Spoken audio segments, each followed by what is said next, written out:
top story tonight. The Georgia Senate has passed a bill that would expand the state's Stand Your Ground law, a measure supporters say protects self-defense rights and opponents warn could make it harder to prosecute violent crimes. The proposal would allow defendants to claim immunity from prosecution earlier in the legal process. And WSAV's Sarah Smith joining us now with why some lawmakers are pointing to a high-profile case from our area as a warning. You may remember the death of Ahmaud Arbery in Brunswick in 2020. A jury found 3 men guilty of murder even after they claimed self-defense. Many Democratic senators say that case is the reason they are voting no on this bill. Senator, isn't it true that if this bill had been law, it would have made it very difficult to prosecute those who are the murderers of Ahmaud Arbery? Isn't that true?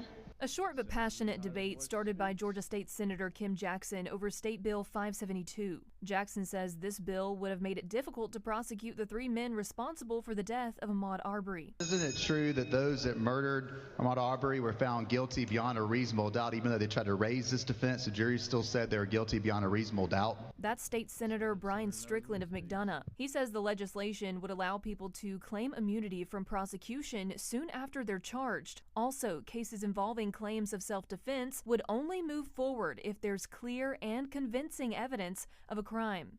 It should be noted this will not apply to law enforcement officers. With this bill, we are ensuring our criminal justice system has the balance where the accused is provided the presumption of innocence and due process, and our prosecutors have all the tools they need to keep our families safe.